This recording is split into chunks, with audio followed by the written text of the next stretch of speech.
Thanks, Jane. Good afternoon. Another full house. I hope this is a word that you will heed, and that at the end of each of these meetings we say make sure you get your reservations in early. Every session since the beginning of January has been a sellout. So if you want to come to the next one, make sure you sign up. My name's Rich Terapak.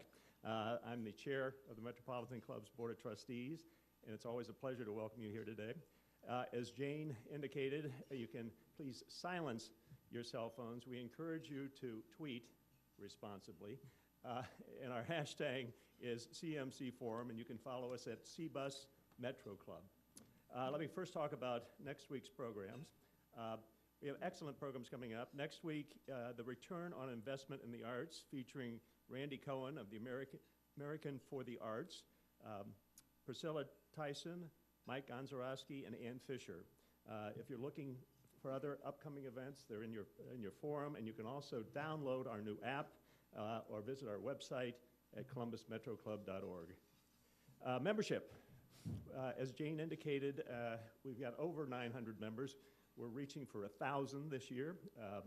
As members, you receive discounts on the weekly forums, other tangible and some intangible benefits like the networking that you all get to enjoy today and at other times.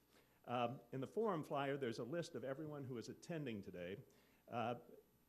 Why don't you just take a minute and look at it, and if you find your name on the guest list side of that list, talk to one of our staffers and move to the member side of that list.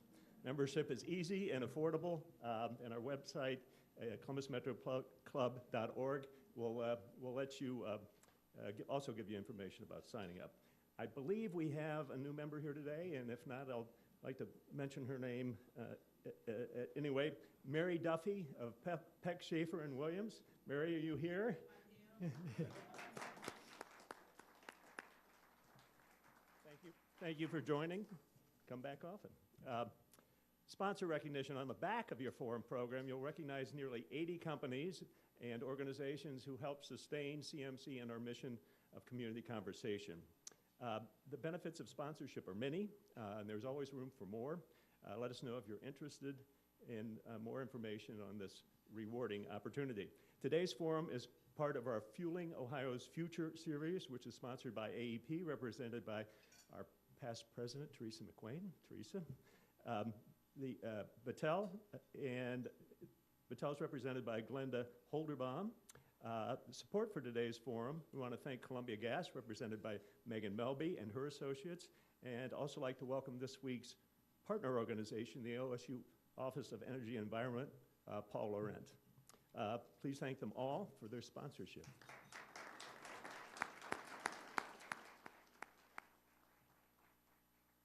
A biography for everybody is in today's forum flyer, so we'll make some brief introductions. Our first panelist is the Executive Director of Solid Waste Authority of Central Ohio, affectionately known as SWACO, Ron Mills. Our next panelist is originally from Grove City, his founding partner of Team Gemini and Vice President of Business Development for Professional Energy Services, PES. Please welcome Doug Hahn. It's okay, you can applaud. Our next panelist is the sixth-generation farmer in Ohio and interim director of Ohio Bioproducts Innovation Center at OSU. Let's welcome Denny Hall. Our moderator has been Vice President for Economic Development at Columbus 2020 since November of 2010, but he's been with the Columbus Chamber for a very long time. Please welcome Matt McAllister. On behalf of, come on up, Matt. On behalf of the Columbus Metropolitan Club, AEP, Battelle, Columbia Gas, OSU, please welcome all of our panelists. Matt, it's yours. Okay, in full disclosure, when I got a call and asked if I had availability to moderate a panel titled Trash to Cash, I was a little reluctant. Not because of the title, which is very catchy, but I was a little reluctant because of the topic itself. And I think you're going to find today this is a very, very interesting, but a very technical topic. And this is clearly not my area of expertise. But I've been working with these gentlemen for a number of months now. And, you know, it really is more than trash to cash. This is about real job opportunities, hundreds of potential job opportunities, millions of dollars in capital investment, and a unique opportunity to create a product that could set us apart globally. So in that context, it was really hard for me to say anything, but sure, when do I need to be there? So that's how I ended up here today. And I think what might be good to kick things off is learn how these gentlemen ended up here today. And so maybe what I'll do is start with Ron and ask Ron to give us a little overview of SWACO's vision that's really served as a launching pad for getting the project, which we're going to be discussing, where it is today.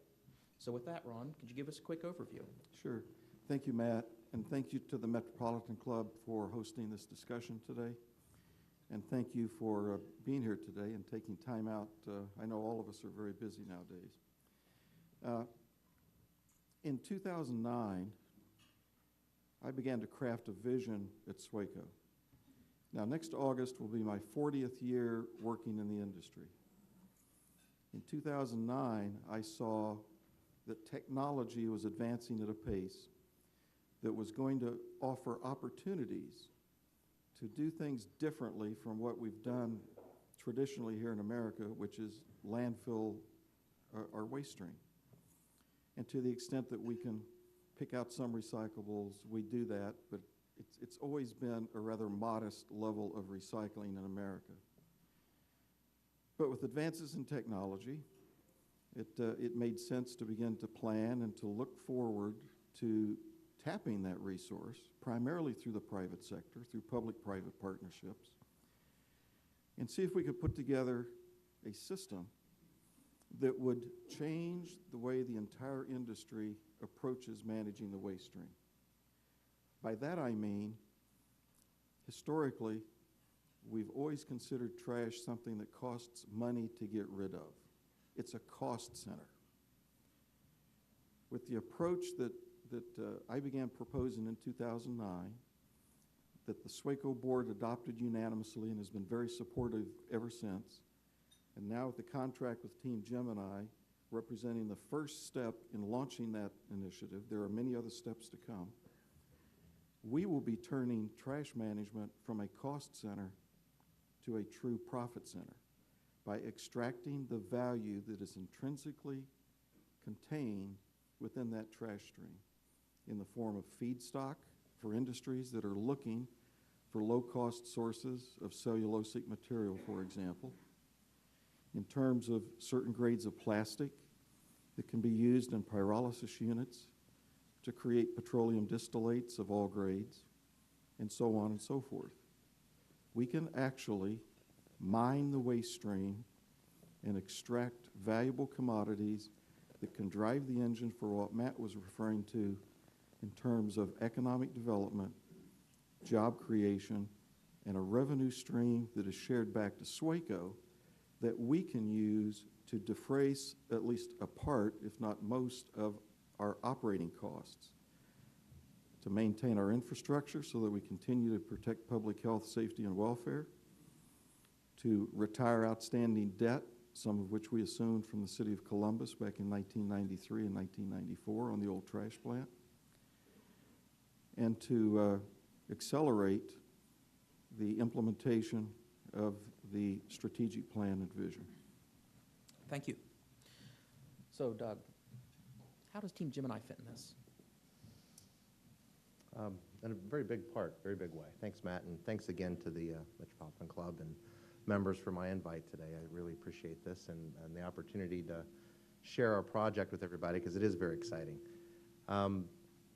Just to go back just a little bit in time, a few years ago, Team Gemini set out to develop several clusters of technology in an industrial park setting that are fueled synergistically with renewable energy of different types, from solar to anaerobic digestion, biogas, biomass, and others, in order to create a synergy within the park so that industry could share off of each other's waste stream.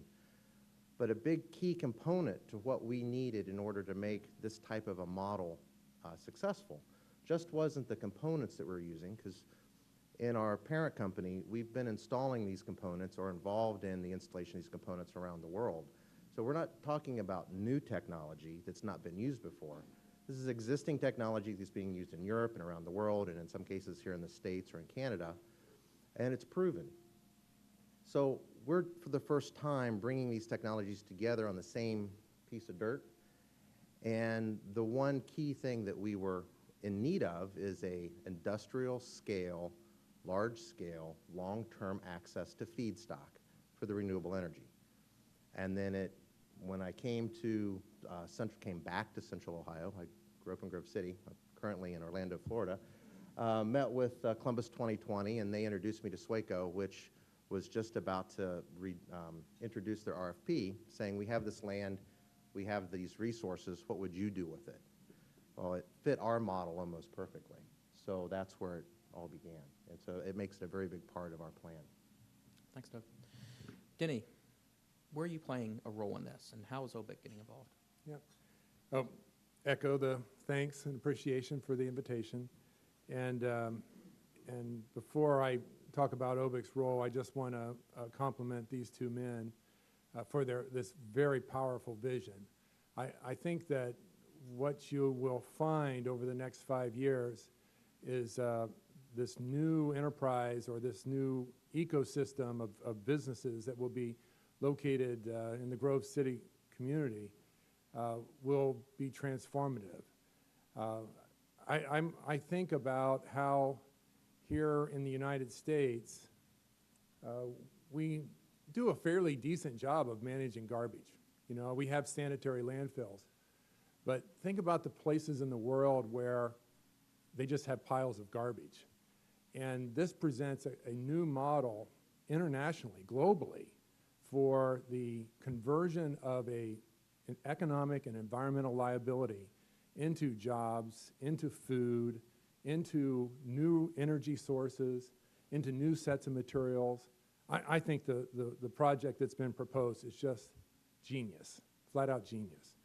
I will say in terms of OBIC's role, we're interested in the bio-based materials that go into the landfill and converting those into value-added products.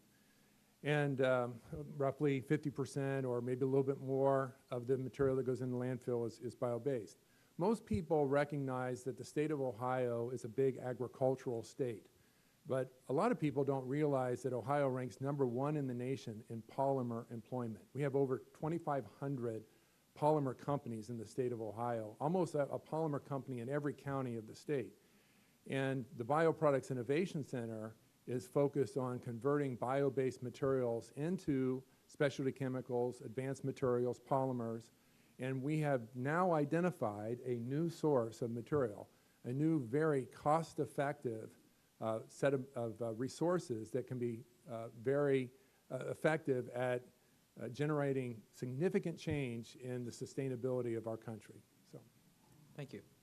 Okay, so we've kind of got the project defined here. We know there's an industrial park component to it. We know that there's going to be a facility for sorting recyclables and bio-based products that come in. Let's talk a little bit about the technology itself. Doug, you mentioned that this is not new technology, but what kind of applications are we talking about being deployed here? Well, just to go through I'll call it the cycle of life that we're going through with this synergies in this center. We're taking existing sorting technologies that are being used all around the country and the world to sort and separate the waste stream. We're pulling out the recyclables, but once you pull out all the recyclables, what you have left are the organics that are pretty much left, and a few other smaller things that we can separate out in different processes. So we're just not looking to sort out those recyclables, bale them, and sell them to industry so they can use those in their recycled products.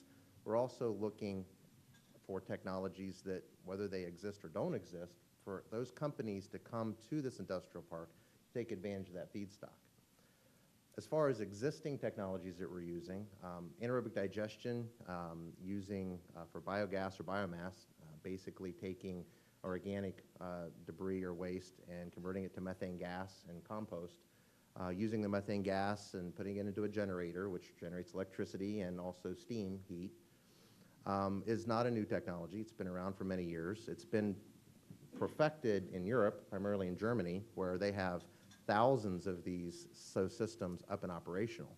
One of the systems that we are using or deploying at this facility is a technology that's been in existence since 2000, and it has over 200 of these plants already installed and operational around the world, just none in the United States. Same with our technology for the advanced greenhouses, where how does a greenhouse come into play with all the waste sorting is actually it's a benefactor. By taking our organic debris and turning it into, whether it be fertilizers or turning it into power or turning it into steam, those are all things that are needed in a greenhouse. And if we have an advanced climate-controlled automated greenhouse that is typically extremely expensive to operate, now we have an operation cost that has been dramatically minimized because of that. Now we can produce tomatoes, lettuce, even fish indoors and other crops at a very low cost and produce them year-round as though it was summer. So it could be days like today, and we could still be harvesting tomatoes as though it was the middle of summer. So that's synergistic, you know, and adding to it our wastewater treatment facilities where we recycle the water, to the other technologies, the microgrid systems from ABB to the substations and the power generators that we're using, of, again, all existing technologies that we could go and touch and feel now. And I think that was a big part of what's making this successful, is that all of our team members that have come together have been there, done that before. That's an interesting point, because I think when we, introducing the project, we talked about it being unique. We talked about it being maybe something that's even globally unique. If we're using established and existing technologies, proven technologies, what makes this so unique? Well, as we'd stated before, all of these technologies, to the best of our knowledge, don't exist on the same piece of property. They are separate. We'll see a greenhouse with maybe solar panels, or a greenhouse with anaerobic digestion, or you'll see a material recovery facility at a landfill that might feed an anaerobic digester, or you may see wastewater treatment facility that feeds a biomass plant. But you don't see all of that working together. And so that's the new thing. And the fact that it's just not these components, it's these components on an industrial scale. This isn't a pilot project. And because we have such a large access to feedstock from SWACO and from the landfill and the waste stream, we're able to build not one, but 5 anaerobic digesters that together will be one of the largest anaerobic digestion facilities in the world. The material recovery facility is being designed by some of the same equipment manufacturers that just opened up the world's largest in California, and this, unless another one's built, will be rival the size of the world's largest material recovery facility. So it's the economy of scale and the integration of those technologies that makes it very unique. Matt, if I can jump in. Sure. Yeah. You know, when I look at our panel, I see Ron as you know, he's got this mission or this job of you know, extending the life of the landfill, and so this announcement is a really big deal in terms of not only are we extending the life, we're going to start actually mining the resources from the landfill and begin working it the other way. And I see Doug as a recycler, you know, and getting all of these materials and converting them into new uses and adding value to these resources. But what struck me and what I got so excited about was the concept of a biorefinery. You know, having these resources generated into multiple applications. And so biomass going into an anaerobic digester, producing electricity, putting that through a combined heat and power generator, producing electricity, producing heat, from the heat maybe a chiller, having converted that waste into plant nutrients that then could be utilized by a greenhouse. The greenhouse could also take the CO2, could take the electricity. The biggest cost associated with operating greenhouses is electricity and water. We have both of those provided at a relatively low cost or minimal cost. And you look then at the 35 acres of greenhouses that are proposed, 15 acres of aquaculture and aquaponics, lettuces, et cetera, with the fish production, and 20 acres of certified organic tomatoes. And you think, what's the cost? You know, beyond the capital expenditure, there's virtually no cost, and we're selling these beautiful products. And I can assure you that you would have a room this full of chemical engineers and say, describe a biorefinery, and not a one of them would say, well, it includes greenhouses, you know? And so the notion from garbage to groceries, I don't know how well that sells. Trash to cash sounds better. Trash to cash sounds better, Denny, yeah. You know, but that's the interesting, it's a very big footnote, is after we've recycled, after we've made energy, after we're using those byproducts to produce produce and fish and greenhouses, we have another byproduct, and that is the biological, the organic debris that can either be processed before or after the anaerobic digesters to pull out cellulosic fibers and sugars that can be converted to butanol and other chemical processes, from solvents to resins to other things. And the great part about our financial model is none of that is included in our pro forma. We are looking that is subsidized by everything else that we're doing. So now we're left with this ability to welcome in biorefineries from other companies and be able to offer a continual low-cost supply of this bio feedstock. Ron, I'll let you get in just a second. I got one more thing. I've been with you before, Denny.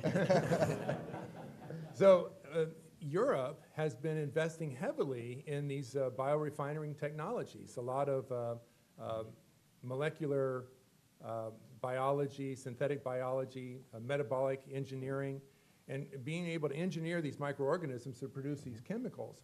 And so one of the things that OPIC's been doing over the past several months now is identifying those key technologies that are in Europe and extending an invitation saying, hey, I know you've been trying to do this, but you don't have low-cost feedstocks, and this product is dependent on low-cost feedstocks.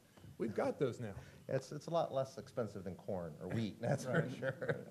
So you could even go into an ethanol plant or any other bio-based product like that from this low-cost feedstock that is dramatically lower than growing your feedstock. Because growing feedstock, I mean, personally never really made a lot of sense to me, because you're taking a potential product that could be a food source and turning it into something else. And here, we're taking something that we were burying in the ground and now can turn it into useful chemical or power or some other thing. Matt, back to your question about what is driving this initiative. Excellent question. I would be remiss if I didn't point out that here in Ohio, we have a rather unique situation in terms of how Team Gemini is going to access the waste stream at the scale that it needs to drive its business model, what Doug was just talking about. Back in 1990, the Ohio General Assembly passed legislation to create solid waste authorities in Ohio. We are a solid waste authority. And that legislation required that authority to manage the waste stream within its jurisdiction. We just happen to be fortunate here in Franklin County that we have what I call critical mass of waste. We have over 1 million tons a year that we manage. Almost all of that today goes into our landfill. Access to that 1 million tons a year is what companies like Team Gemini are looking for. Now, Team Gemini and others could go to waste hauling companies and through contracts secure a portion of that 1 million tons, but they'd have to go around to several waste companies through independent contracts to secure that volume of waste. With SWACO, because we are a creature of state statute, which means to change what we do, our authority to take control of that 1 million tons would require an action by both houses of the General Assembly and the governor's office. That's a pretty high bar if you're going to change things. So the financial investors that look at a proposal from a company like Doug Hahn and Team Gemini, look at that, and they have a much higher degree of reliance, that represents a secure source of feedstock to drive his business model, compared to other alternatives of simply going out and contracting. And especially with the kind of projects we've been talking about that require 20, 30, sometimes 40 years to fully develop and give an ROI back to those investors, that investor community needs to know up front, how secure is the access to that waste stream? And we are able to enter into 20 and 40-year contracts because we have the authority under state statute. And I think, Matt, that is a critical point to make in terms of future policy in Ohio, in terms of replicating this model that we have, which is unique in Ohio right now in terms of the critical mass, Sure. in order to drive economic development in other parts of the state. And so that leads me into another question, because I think one of the topics I want to touch on is this flow of bio-based product in. I think what you're referring to is diversion of it coming in and not going into landfill. So what is a project like this, what kind of impact does it have on the landfill itself? Would there be mining? And two, when we talk about diversion, I'm going to double up here and ask two questions.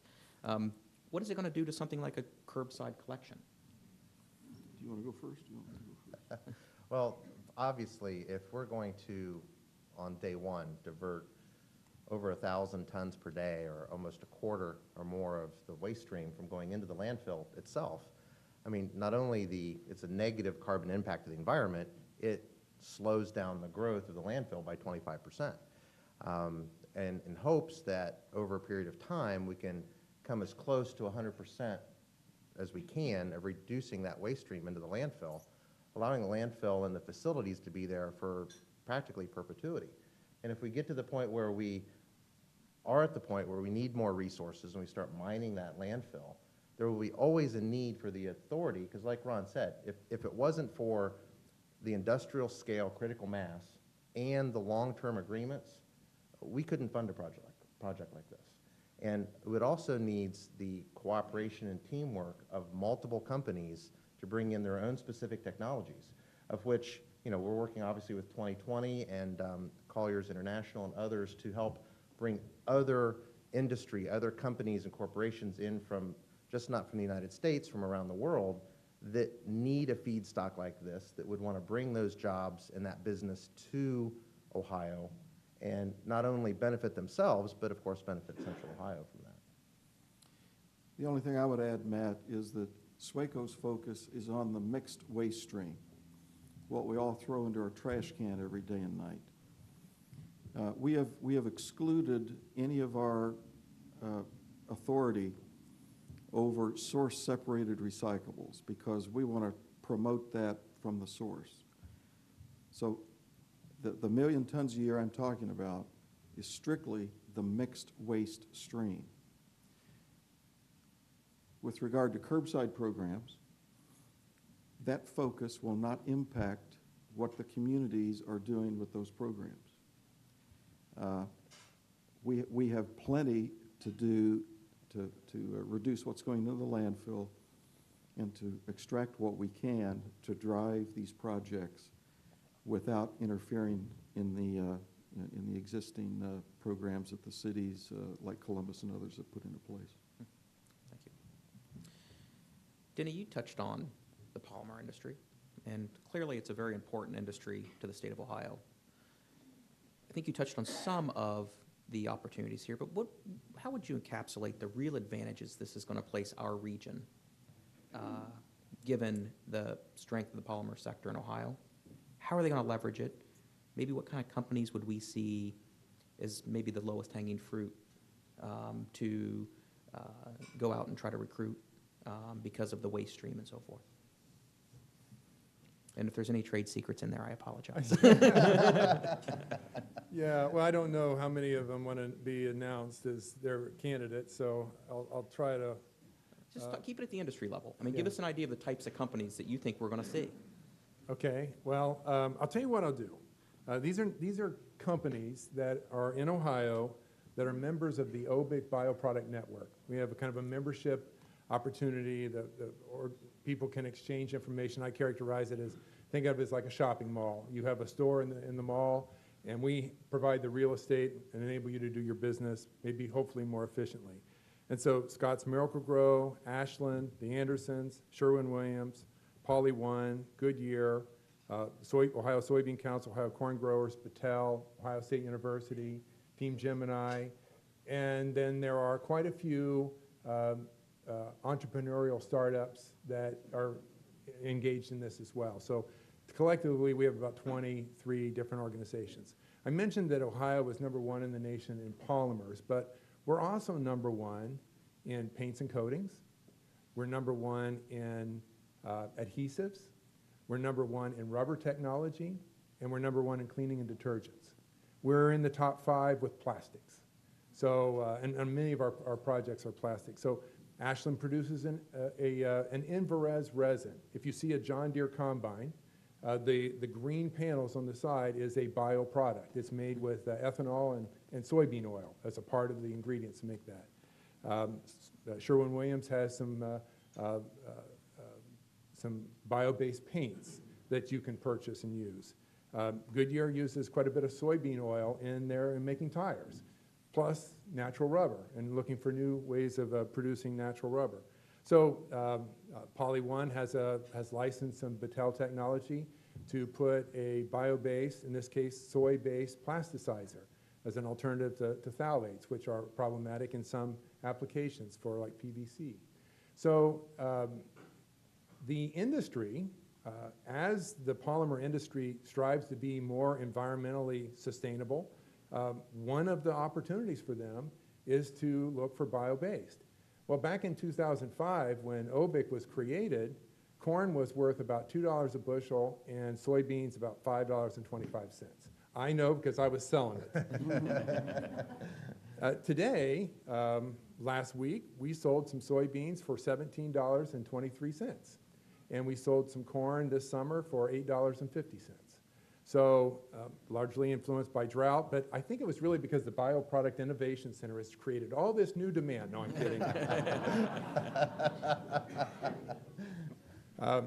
But the corn and soybeans hadn't needed our help recently. And so in order to be able to produce these bio-based products, we needed to find a new alternative source. And so this bio-based stream, with some of the new technologies in terms of converting a cellulose into sugar, and then what would be referred to as industrial fermentation, converting those sugars into additional materials, specialty chemicals largely, some really interesting products that way. You want to add something? Well, in addition to the biorefinery type companies that could be attracted here, and I'm sure we could come up with a whole host of different types of companies of different fuel sources and adhesives and other things.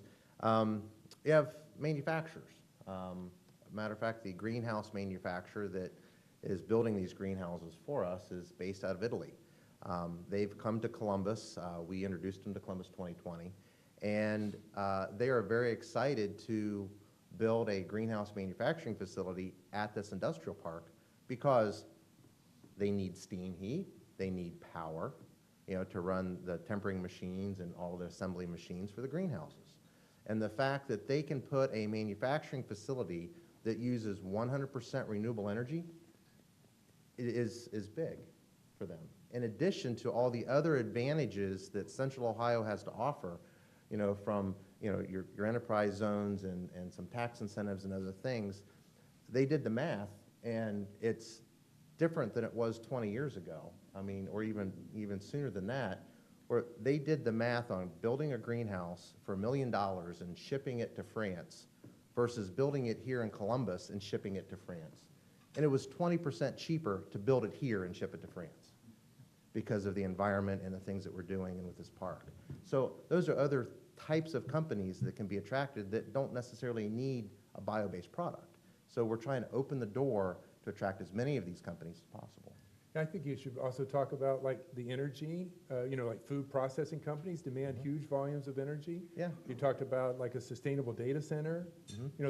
You think about the energy sources and the kinds of materials that are available here that can be, one person's trash becomes the input for somebody else. And the fact that we're, on a main line with AEP and PJM, the fact that we're going to have 6 1 megawatt plus generators on site operating 24 hours a day, the fact that we're going to have over 12 megawatts of solar, we have a redundant power supply. So we can offer a data center, they're 99.999% uptime.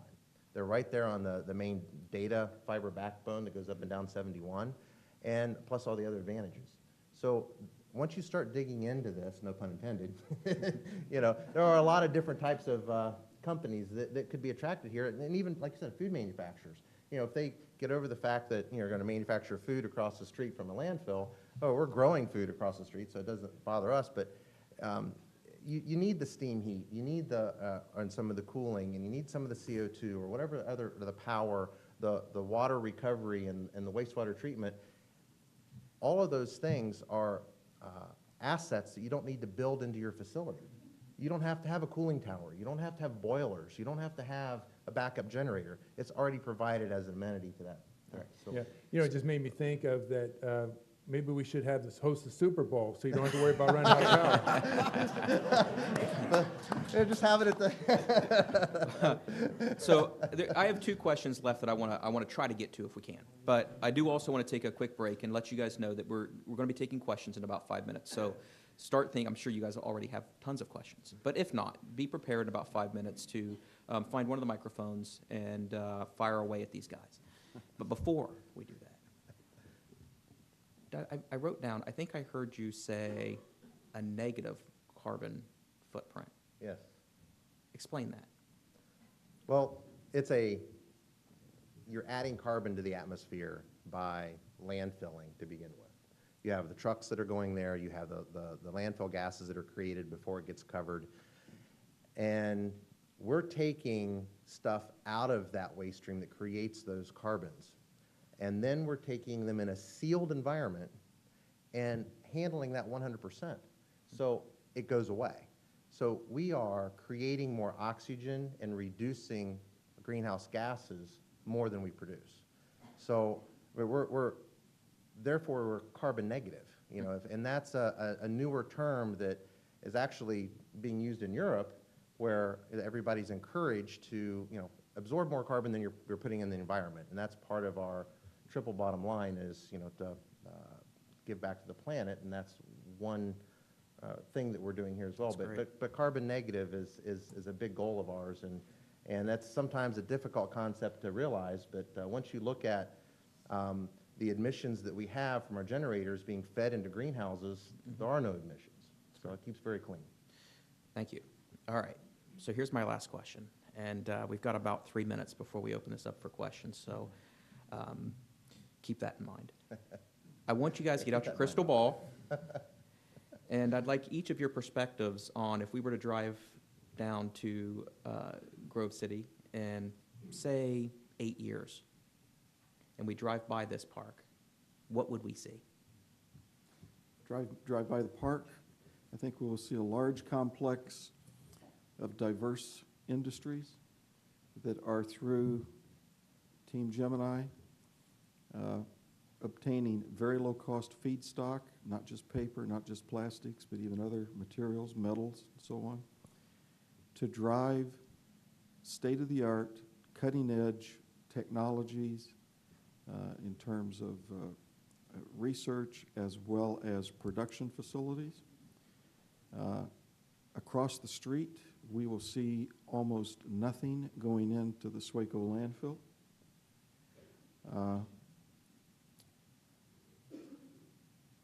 And life will be good. All right, Doug. Well, I'm going to mention the fact that, I'm from Grove City originally, and so was my father and his father and his father. We all graduated from Grove City High School, and actually right next to this facility is Hahn Road, where my great-grandfather's farm was. So it's kind of cool that we're putting these advanced greenhouses on my grandfather's farm, or great-grandfather's farm. But one of the things 8 years from now, we hope that Han Road gets extended another few miles. But no, you're going to drive by the facility, and there's going to be so many new, interesting, almost futuristic things going on there. You're going to ignore the landfill. The landfill is going to be, oh, by the way, that's where we get some of our feedstock from. It's going to have that wow factor of, wow, look at all these different companies in one location. Who knew this 10 years ago? I'm going to say that it's not what you're going to see as much as what you're going to smell. Nothing. Yeah, that's a good goal. I like that. And that's perfect. Thank you, gentlemen. Okay, so let's open this up for some questions. Apparently we answered them all. Hi, I'm Rebecca Asmo with Boys and Girls Clubs in Columbus. It sounds like this is a great opportunity for creating a lot of jobs in Columbus. What sorts of investments will we need to make in education and career training to make sure that young people in our community will be able to take advantage of jobs that will be created from this relationship or whatever? Well, that's a great question. The Gemini Synergy Center, just itself within Team Gemini, will be creating over 300 new jobs with an average salary of over $38,000 a year. It's not your typical greenhouse harvester type of job. But we also have a big portion of our business plan is to work with K through 12 and higher education and the community college system to give them an environment to train students. Even though those students may or may not become future employees, we feel it's as corporate social responsibility to feed back into the community and the community systems ourselves with some of the revenues from the project to ensure that we have a qualified workforce to work at this facility. And just not here, we will also be building other facilities around the country. The next one will be in North Carolina. So we need to feed these new facilities with trained workers, and we're hoping through our coordination with The Ohio State University, Columbus State, and others, and even getting the interest from K through 12, that we can help facilitate that and help guide those newer technologies in this training. Yeah, and I will just add that relative to OSU's role in being involved in helping to train these future industry leaders, because we're creating something new here. And so it doesn't matter so much to me what the discipline is, but that you understand, because it's going to need engineers, it's going to need business people, it's going to need people knowledgeable in plant sciences, it's going to need microbiologists, communications professionals, sales and marketing. So when you're talking about an industry, you're talking about all the elements. And so someone that is motivated to help drive this industry worldwide, there will be opportunities in many different ways. From SWACO's perspective, public education is a big part of our mission, mandated by the legislation I mentioned earlier. This year, we expect to take between 5,000 and 6,000 school-age children through our facilities. We've been doing that for a number of years. This project opens the door very wide in terms of other opportunities to educate the public. In terms of academia, we've been talking with Ohio State about the possibility of their interest in locating research facilities as well as classrooms as part of this park, and even potentially developing a curriculum and a program to take right through graduate school to do the training that Denny was talking about in terms of engineers and scientists. And we're looking forward to taking those tours from SWACO. So in the future, we could take those students from the landfill all the way through the entire complex and showing them that life cycle of trash to cash. Hi, Mark Perry from Battelle. Doug, you mentioned something that was curious to me about the triple bottom line. Can you describe what that means? Yeah, the triple bottom line, part of our mission statement at Team Gemini is that goes back to that people, planet, profit, where we need to equally benefit the people, the community, education, just not Grove City, but Central Ohio, Columbus, Ohio, benefit them from jobs and education to benefiting the planet, the carbon negative footprint per se, as well as making a profit while doing that. part of our design and our pro forma did not include any requirement for government incentives, feed-in tariffs, tax incentives, or grants. This is all private. This is all existing technology that's been proven to where lenders feel comfortable lending to build this project. So by having that triple bottom line and feeding back into the community and back in the environment was very important to everybody involved. And that's what we mean by balancing that triple bottom line. What are you saying now is the total investment? The total investment on the project on this first phase that was announced is it's over $300 million now, because we keep making modifications because things seem to get better and better. So, but right now it's over $300 million. Number of jobs and? It's over 300 jobs initially, but that doesn't include any businesses or manufacturers that may come to the facility, like the greenhouse manufacturer is going to bring another 40 to 60 jobs with them as well. So that's not included in the 300 number. Don Hollister with the Ohio League of Conservation Voters. There are large private regional trash haulers with their own central landfills. Do you hear any talk of them doing similar things? And is it possible that there'll be a conflict between private desire and the public structure? Well, we would like to see them do similar things. I don't see a conflict. And I use the analogy, the owner of the Buggy Whip factory in Columbus, Ohio in 1908 was likely telling his or her customers, don't pay any attention to those new motor carriages that Henry Ford's got running around. We're going to have horse and buggy for a long time. That's today's reality. Yeah. So when I look at the private sector hauling companies who've been making enormous profits, and that's fine, from landfilling waste, they've had very little incentive to want to look at other models.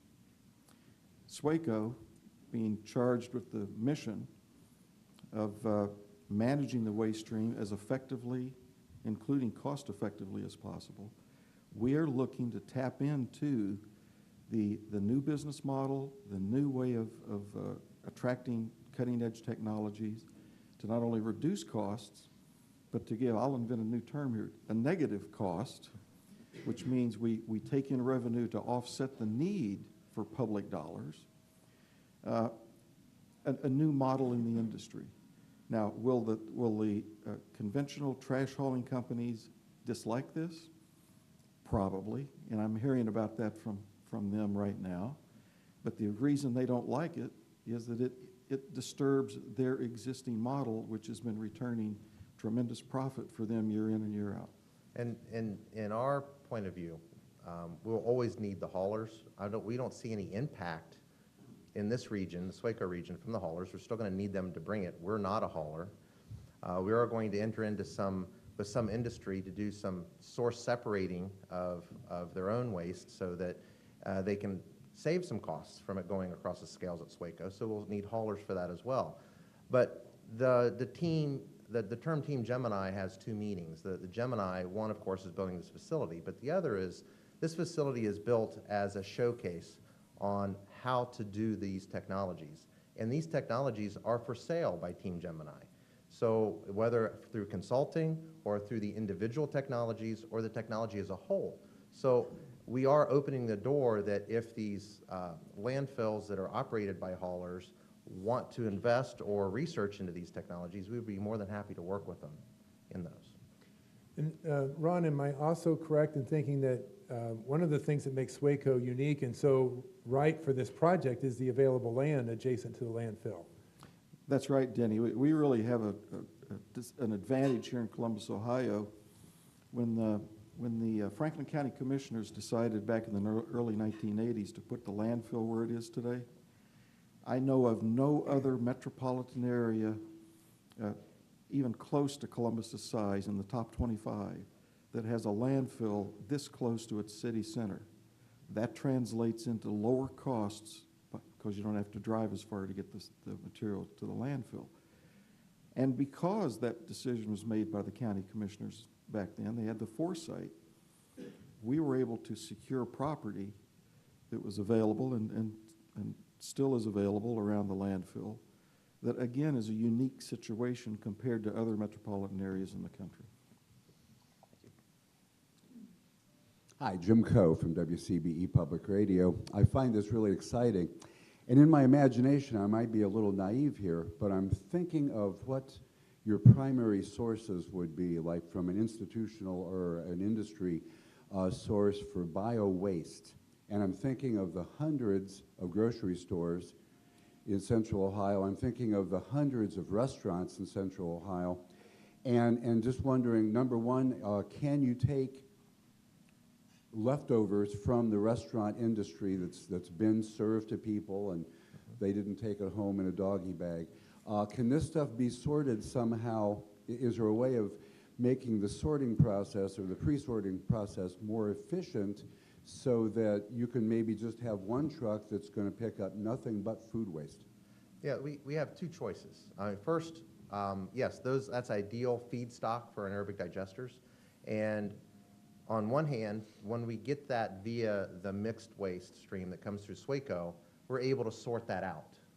But in order to make it more efficient, there's the incentive for those restaurants, the grocery stores, to separate it at the source in a separate container, having a hauler haul it separately directly to our facility, bypassing the scales at SWACO, saving them that tipping fee, and going straight into our anaerobic digesters for that same reason. So it's a benefit to everybody all the way around, because SWACO, and you can mention this in a moment, it has that double-edged sword where they have to manage the waste stream as well as encourage source separation and recycling.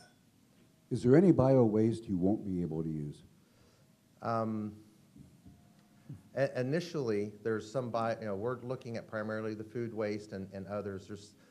We currently are not setting up our anaerobic digesters for a sludge or from wastewater treatment facilities. Future facilities could include that, and we have other companies in Ohio that are focusing on those technologies, but those are things that currently don't go to SWACO anyway, so we're not focused on that at the moment.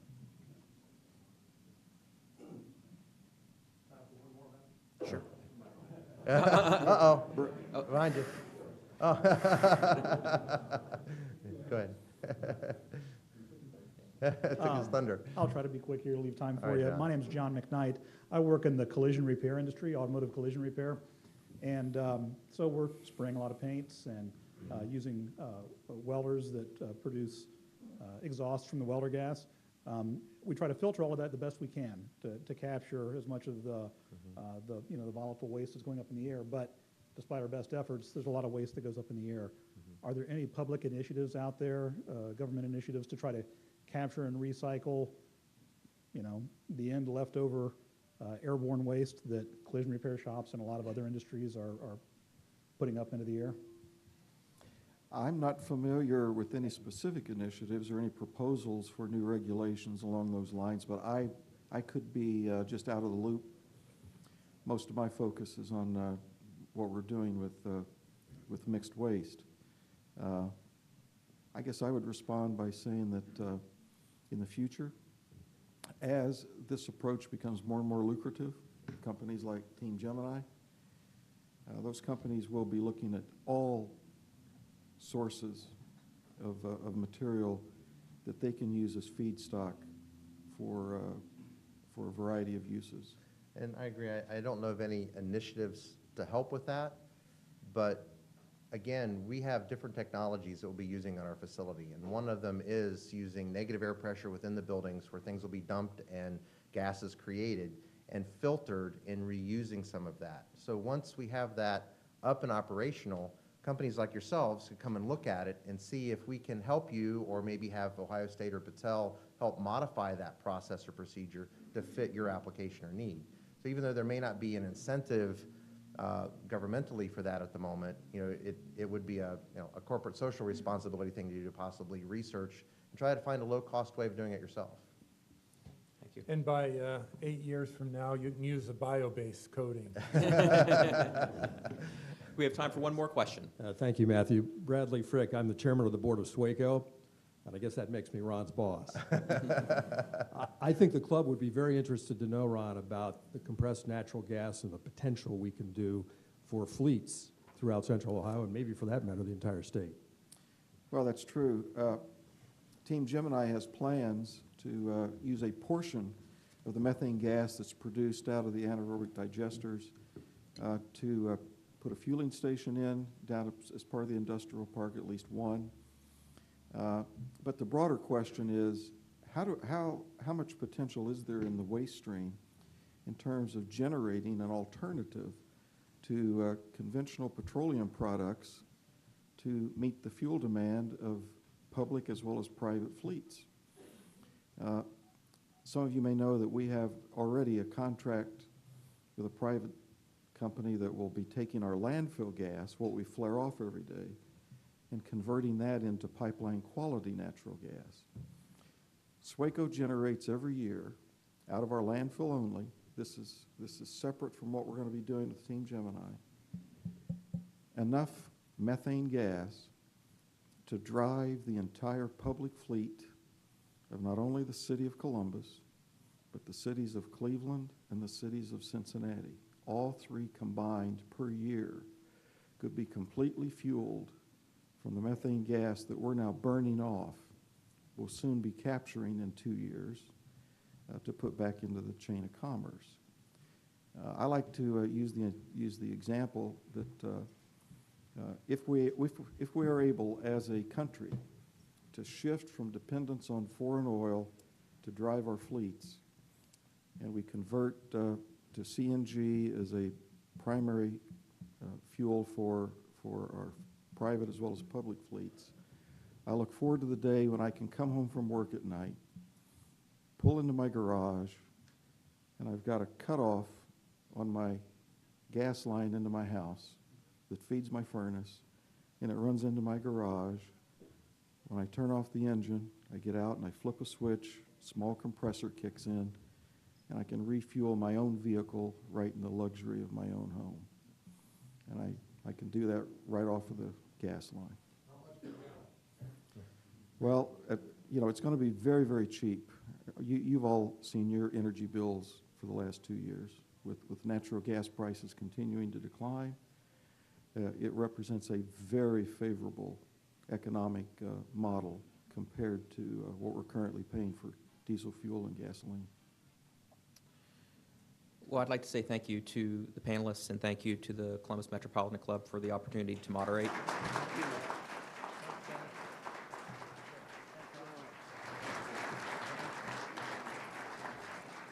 It's pretty exciting stuff, and the fuel dependency issue is really important. I hope, Brad, you keep him around long enough that he can drive down the Boulevard Hahn and smell the fresh air. Thank you all for coming. I hope you enjoyed today's forum. You can see it again if you go to our website.